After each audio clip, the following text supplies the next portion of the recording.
The midnight watch. Kevin stepped into the small, isolated security guard booth, flicking on the lights and setting his thermos of coffee on the counter. The sprawling, abandoned factory loomed in the darkness outside, its once bustling halls now silent and eerie.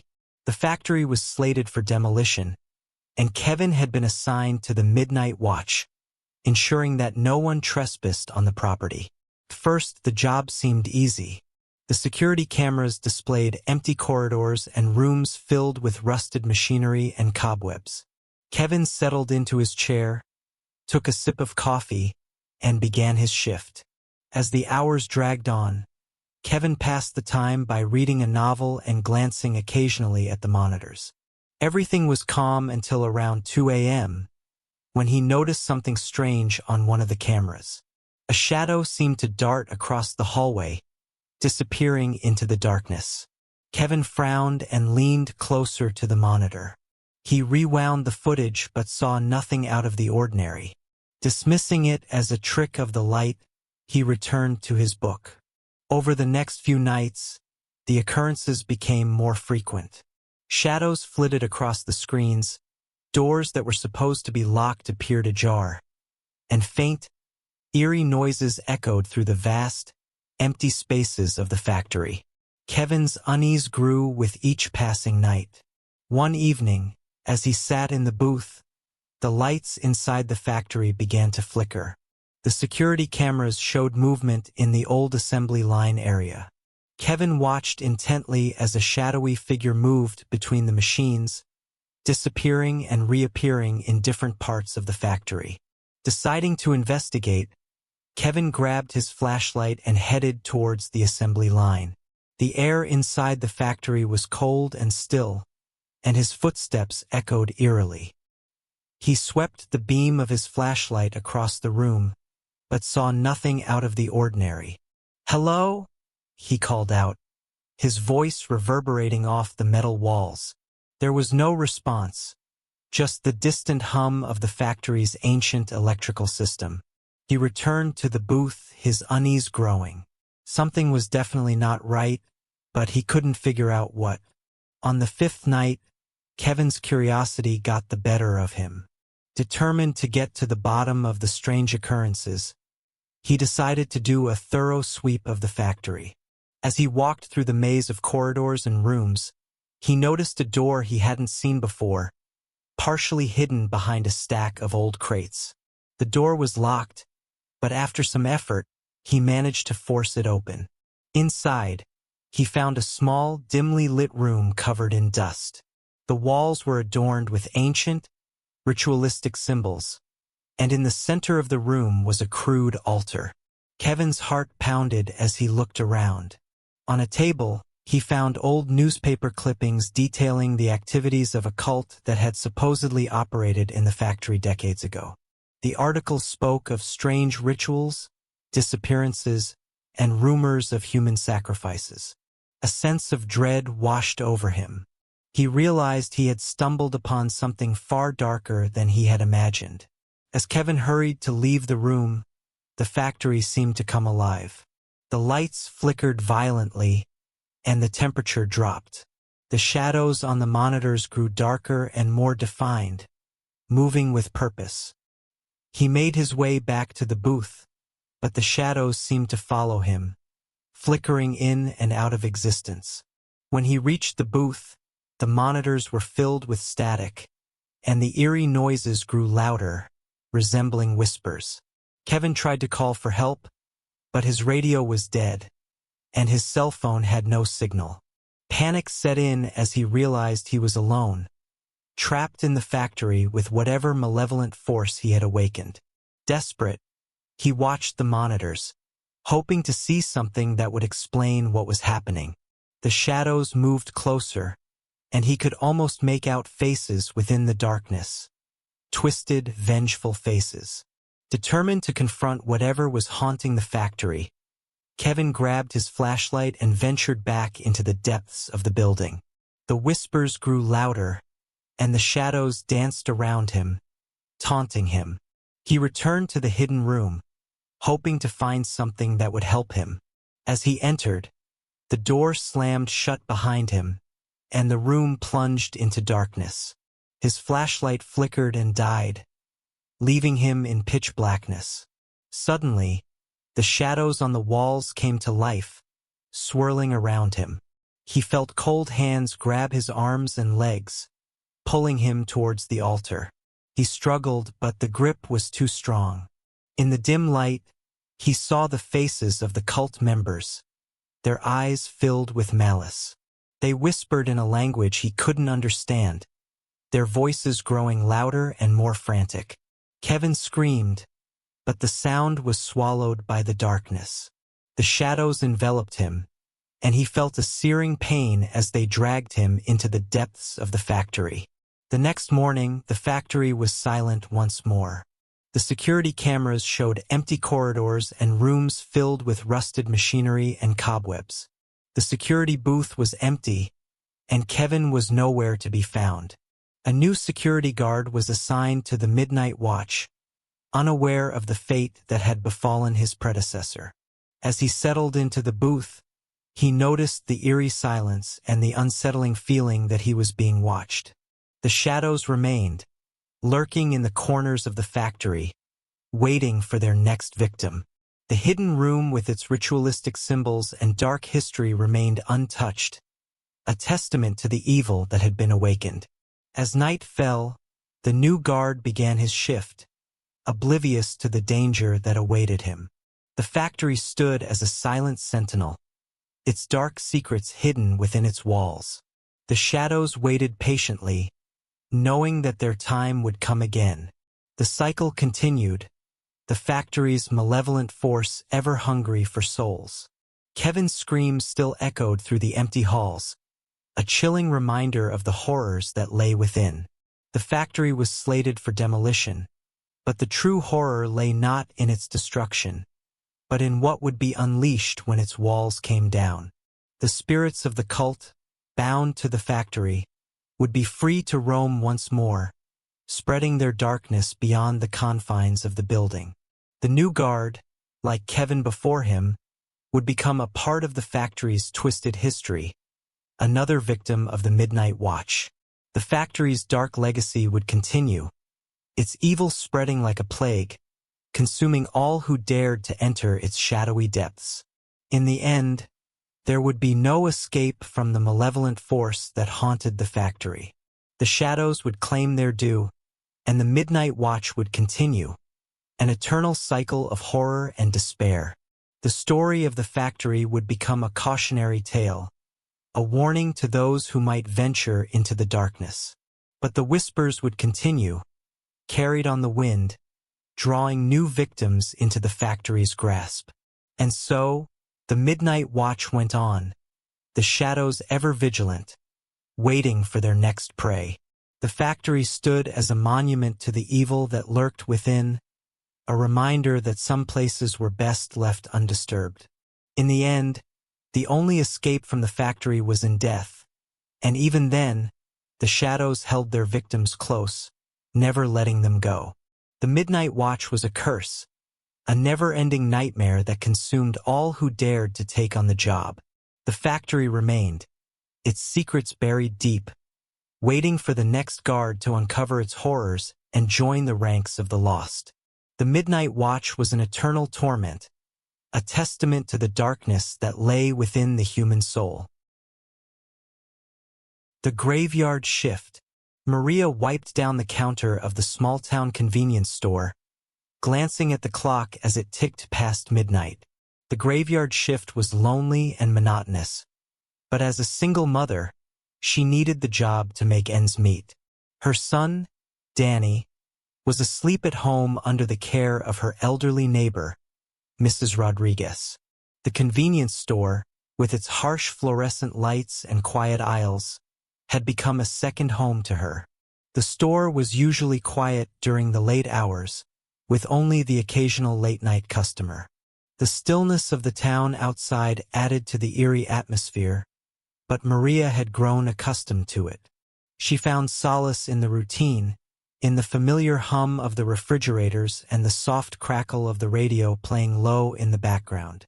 As she was restocking the shelves, the store's phone rang. Startled, Maria walked over and picked it up. "Hello, this is Maria at Quickmart. How can I help you?" There was silence on the other end, followed by a faint, raspy whisper. "Leave before it's too late." Maria frowned, her grip tightening on the phone. "Who is this? Is this some kind of prank?" The line went dead. Shaking her head, Maria hung up and returned to her work, dismissing the call as a teenage prank. But a sense of unease lingered, making the hairs on the back of her neck stand up. Over the next few nights, the calls continued. Each time, the same raspy whisper warned her to leave. Maria tried to ignore the growing sense of dread, but the messages were beginning to get to her. One particularly quiet night, as Maria was counting the cash register, the phone rang again. Reluctantly, she answered. "Maria, listen to me," the voice said, clearer this time but filled with urgency. "You have to leave. It's coming for you." Maria's patience snapped. "Who are you? What do you want? Just leave the store. Trust me. Get out while you can." The line went dead again. Frustrated and unnerved, Maria slammed the phone down. She considered calling the police, but what would she say? That she was getting creepy phone calls? They'd dismiss it as a prank, just like she had initially. As the night wore on, Maria's nerves were on edge. She couldn't shake the feeling that she was being watched. Around 3 a.m., the bell above the door jingled, and a disheveled man stumbled into the store. His clothes were torn, and his eyes were wild with fear. "Please, you have to help me," he gasped, looking around frantically. "It's following me. It's not human." Maria's heart raced. "Calm down, sir. What's going on? Who's following you?" "There's no time," the man cried, grabbing her arm. "We have to get out of here. It's coming." Suddenly, the lights flickered and went out, plunging the store into total darkness. Maria fumbled for her flashlight, her hands shaking. She managed to switch it on, the beam cutting through the blackness. "Stay here," she whispered to the man. "I'll check the breaker." As Maria made her way to the back of the store, the flashlight flickered, casting eerie shadows on the walls. The silence was oppressive, broken only by the frantic breathing of the man and her own racing heartbeat. She reached the breaker room and flipped the switches, but nothing happened. The power was completely out.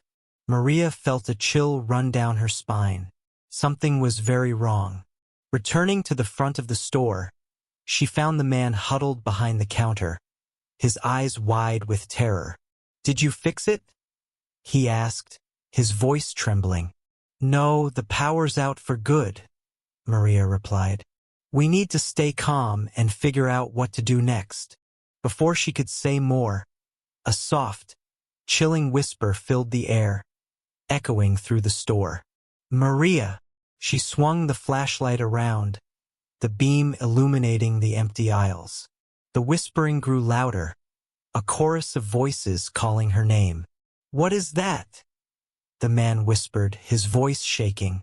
"I don't know," Maria said, trying to keep her own fear in check. "But we need to get out of here." As they moved towards the door, Maria noticed something she hadn't seen before. There were old, faded flyers on the bulletin board near the entrance. She shone the flashlight on them and gasped. They were missing person posters, all for previous employees who had worked the graveyard shift. Each one had vanished without a trace. The man saw them too and shook his head. "They were all taken, just like it's going to take us if we don't get out." Desperation set in. Maria pulled on the door, but it wouldn't budge.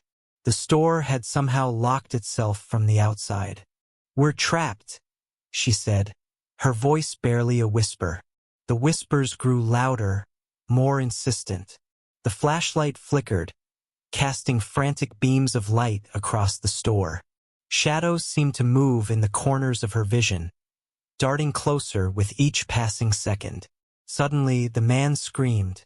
Maria spun around, her flashlight illuminating a horrifying sight. A shadowy figure, its form shifting and writhing like smoke, stood in the aisle. Its eyes were hollow voids, and its presence exuded a malevolent energy. "Stay back!" Maria shouted, trying to sound braver than she felt. But the entity continued to advance, its whispers filling her mind with a cold, creeping terror. The man tried to run, but the entity reached out with a tendril of darkness, wrapping around him and dragging him into the shadows.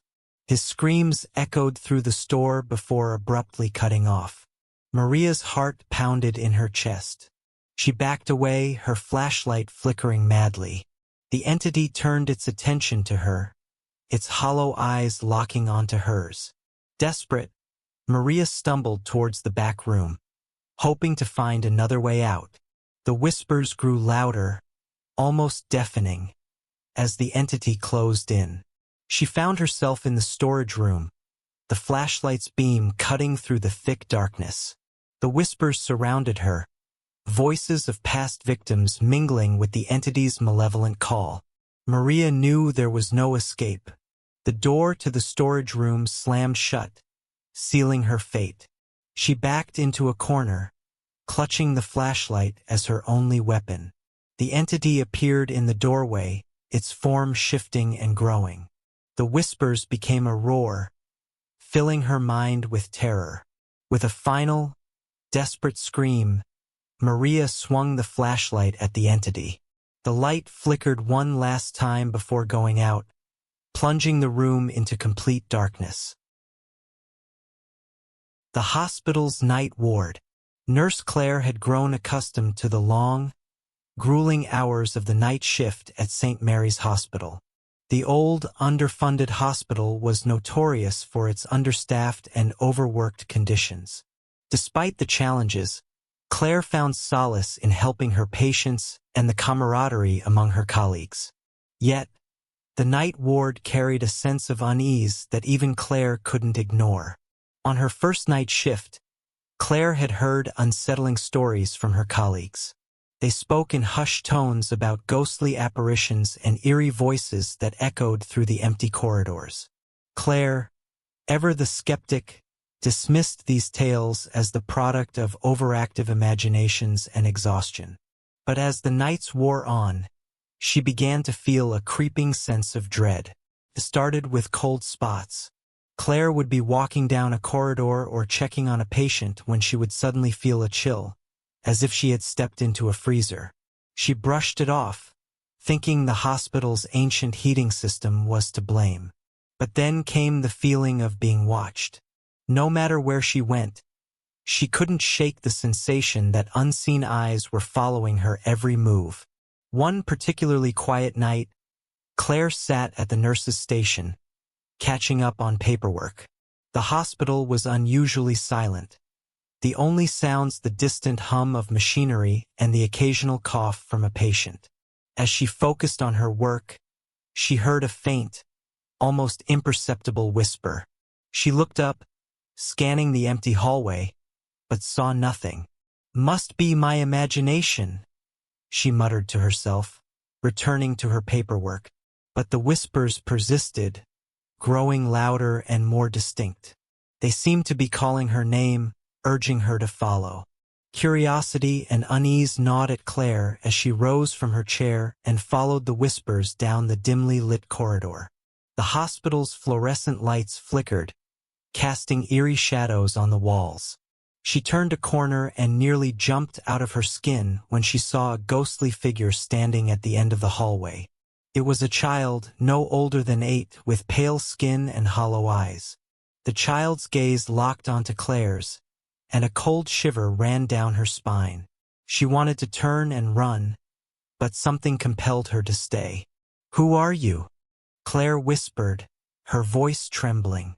The child didn't respond but instead turned and walked away, disappearing around a corner. Claire hesitated for a moment before following, her heart pounding in her chest. She turned the corner and found herself in front of a door she had never noticed before.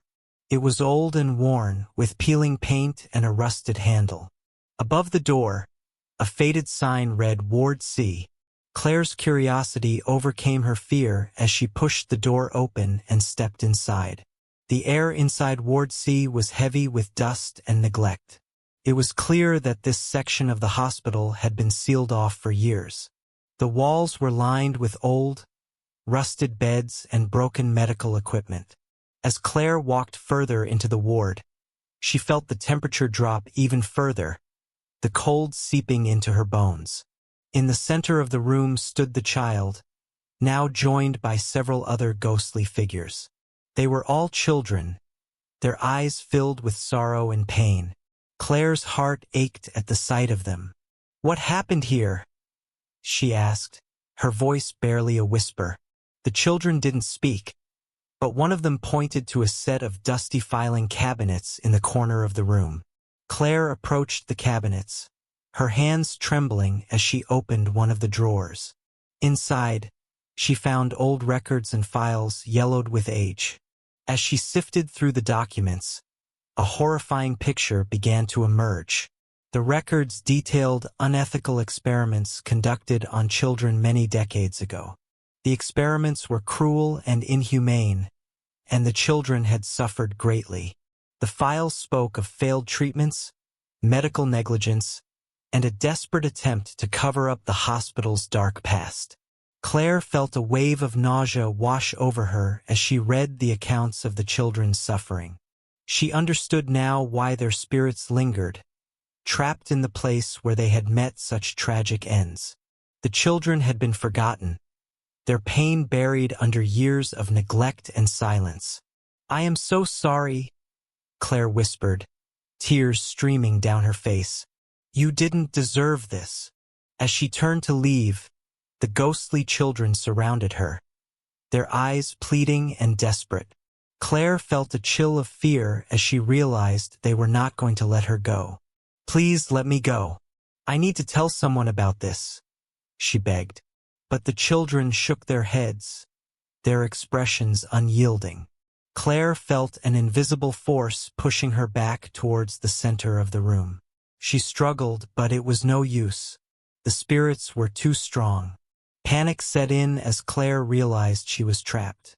She screamed for help, but her cries echoed unanswered through the abandoned ward. The children's whispers grew louder, filling her mind with their pain and sorrow. She felt herself being pulled towards one of the old, rusted beds, her limbs moving against her will. As she lay down on the bed, the children's faces loomed over her, their eyes filled with a chilling determination. Claire's vision blurred, and she felt a cold, suffocating darkness envelop her. The next morning, the day shift staff arrived at St. Mary's Hospital, unaware of the horrors that had transpired during the night. Claire was nowhere to be found. Her belongings were left untouched, and her absence was noted with growing concern. A search of the hospital yielded no results. Ward C remained sealed, its dark secrets hidden from view. The staff and patients continued their daily routines, oblivious to the spirits that haunted the night ward. As days turned into weeks, Claire's disappearance became another unsolved mystery, whispered about in hushed tones among the hospital staff. The night shift continued to operate under a cloud of unease, with strange occurrences becoming more frequent. Cold spots, whispers, and the feeling of being watched plagued those who worked the graveyard shift. Months later, a new nurse named Emily was assigned to the night shift. She had heard the stories about Claire's disappearance but dismissed them as mere rumors. On her first night, she settled into the nurse's station, ready to face whatever challenges the shift might bring. As the hours passed, Emily began to feel the same sense of unease that Claire had experienced. Cold spots appeared out of nowhere, and the whispers echoed through the empty corridors. Emily tried to ignore them, focusing on her duties, but the feeling of being watched grew stronger. Around midnight, Emily noticed a door she had never seen before, partially hidden behind a stack of old medical supplies. Curiosity got the better of her, and she opened the door, stepping into the forgotten Ward C. The air was heavy with dust and neglect, and the temperature dropped sharply. Emily's flashlight flickered, casting eerie shadows on the walls. As she ventured further into the ward, she saw the ghostly figures of children, their eyes filled with sorrow and pain. Fear gripped Emily as she realized she had stumbled upon something terrible. She tried to leave, but the children's spirits surrounded her, their whispers filling her mind with their tragic stories. Emily's screams echoed through the hospital, but like Claire before her, her pleas for help went unanswered. The children's spirits ensured that the dark secrets of Ward C remained hidden, trapping anyone who dared to uncover the truth. The hospital continued to operate, its dark past buried under layers of neglect and silence. The night ward remained a place of fear and unease, with the spirits of the tortured children watching over it, ensuring that their suffering would never be forgotten. The story of Claire and Emily became part of the hospital's haunted history, a chilling reminder of the horrors that lay hidden within its walls. The night shift staff lived in constant fear, knowing that the spirits could strike at any moment, claiming another victim. And so, the cycle continued, the hospital's dark past casting a long shadow over its present. The spirits of the children remained trapped, their pain and sorrow echoing through the night ward, a testament to the cruelty and neglect that had once plagued St. Mary's Hospital. The hospital's night ward became a place of eternal vigil, where the spirits of the past ensured that their suffering would never be forgotten, and those who dared to uncover the truth would join them in their endless torment. The night janitor. Frank had always enjoyed the solitude of his job as a night janitor. The large, deserted office building was his domain from sunset to sunrise, and he took pride in keeping it spotless. The vast, echoing halls and empty cubicles provided a tranquil backdrop to his nightly routine, allowing him to lose himself in his thoughts as he swept, mopped, and tidied. One night, as Frank was emptying the trash bins on the lower floors, he heard a faint noise coming from above. It sounded like footsteps, slow and deliberate, echoing down the stairwell. He paused, listening intently, but the noise ceased as quickly as it had begun.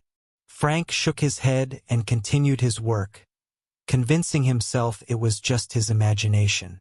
The building had a way of playing tricks on him, its vast emptiness creating sounds out of silence. But as the night wore on, the noises persisted. He heard whispers, soft and unintelligible, drifting through the corridors. Doors creaked open and shut, despite the fact that he was the only one with keys. Unable to shake his growing unease, Frank decided to investigate. Armed with his flashlight and a heavy-duty mop handle for protection, he ascended the stairwell, his footsteps echoing in the quiet. The upper floors were even more desolate, with long, dark hallways and rows of abandoned offices. The air was colder here, and the silence was oppressive. Frank's flashlight beam cut through the darkness, revealing dust-covered desks and flickering computer monitors. As he walked, the noises grew louder. He heard footsteps behind him, but when he turned, there was no one there. The whispers seemed to come from the walls themselves, rising and falling in a disturbing rhythmic pattern. Frank's heart pounded in his chest, but he pressed on. He reached the top floor and noticed something strange. At the end of the hallway was a door he had never seen before. It was slightly ajar, a dim light spilling out from within. Curiosity and fear battled within him as Frank approached the door. He pushed it open and stepped inside, his flashlight beam revealing a room unlike any other in the building. The walls were lined with shelves filled with bizarre, occult artifacts, ancient books, strange symbols carved into stones, and jars containing substances he couldn't identify. In the center of the room was a large, circular table covered in candles and more symbols. Frank's unease grew as he realized he had stumbled upon something sinister. The room had an aura of malevolence, and he felt as though unseen eyes were watching him. As he examined the artifacts, he found an old journal. Its pages were filled with handwritten notes detailing dark rituals and ceremonies. The building, he discovered, had once been the headquarters of a secretive cult that practiced dark magic. The journal spoke of summoning rituals, sacrifices, and a desire to commune with entities from beyond. Frank's hands trembled as he read the words, the reality of his discovery sinking in.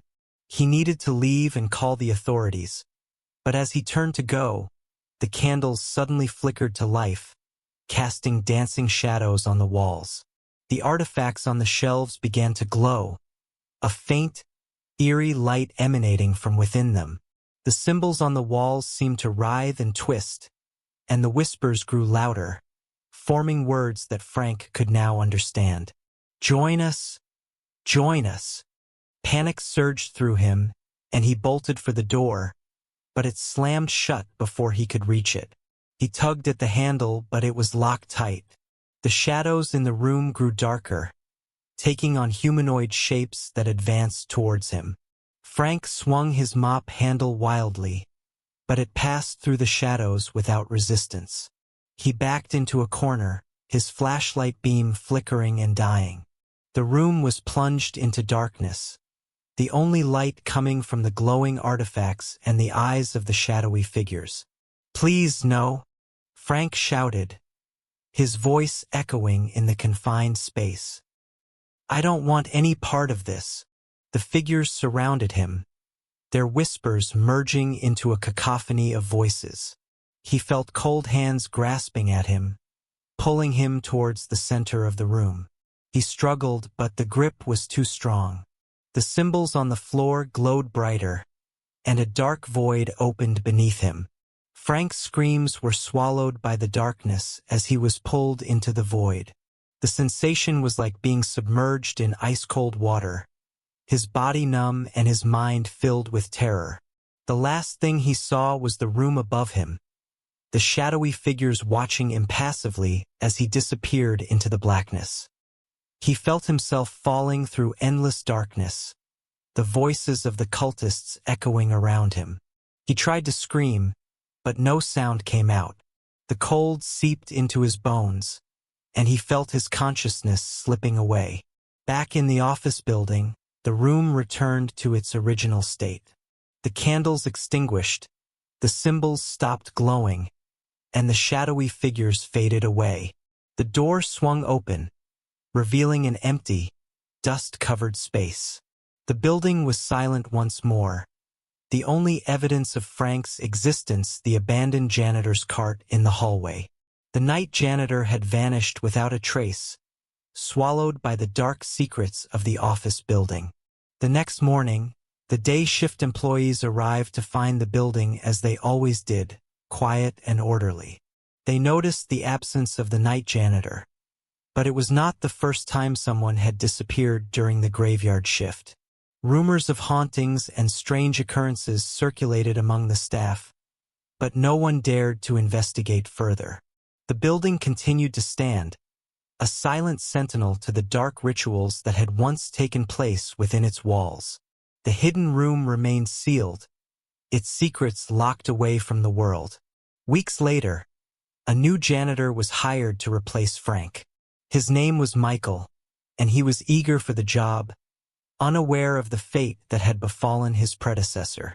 He settled into the routine of the night shift, enjoying the solitude and the quiet. But as the nights wore on, Michael began to hear strange noises, footsteps echoing in the empty halls, whispers that seemed to come from nowhere, and doors creaking open and shut. He dismissed them as the sounds of an old building, but a sense of unease began to grow within him. One night, he noticed a door at the end of the hallway that he had never seen before. It was slightly ajar, a dim light spilling out from within. Curiosity and fear battled within Michael as he approached the door. He pushed it open and stepped inside, his flashlight beam revealing a room filled with bizarre, occult artifacts. The walls were lined with shelves, and a large, circular table stood in the center, covered in candles and strange symbols. Michael's unease grew as he realized he had stumbled upon something sinister. The room had an aura of malevolence, and he felt as though unseen eyes were watching him. As he examined the artifacts, he found an old journal. Its pages were filled with handwritten notes detailing dark rituals and ceremonies. The building, he discovered, had once been the headquarters of a secretive cult that practiced dark magic. Panic surged through him, and he bolted for the door, but it slammed shut before he could reach it. The shadows in the room grew darker, taking on humanoid shapes that advanced towards him. The cycle continued, the building's dark secrets claiming another victim. The night janitor's fate was sealed, swallowed by the malevolent force that haunted the deserted office building. The building stood as a silent sentinel, its dark past hidden within its walls, waiting for the next unsuspecting janitor to uncover its secrets and join the ranks of the vanished. The night shift remained a place of terror and unease, the building's malevolence ever hungry for new souls to consume.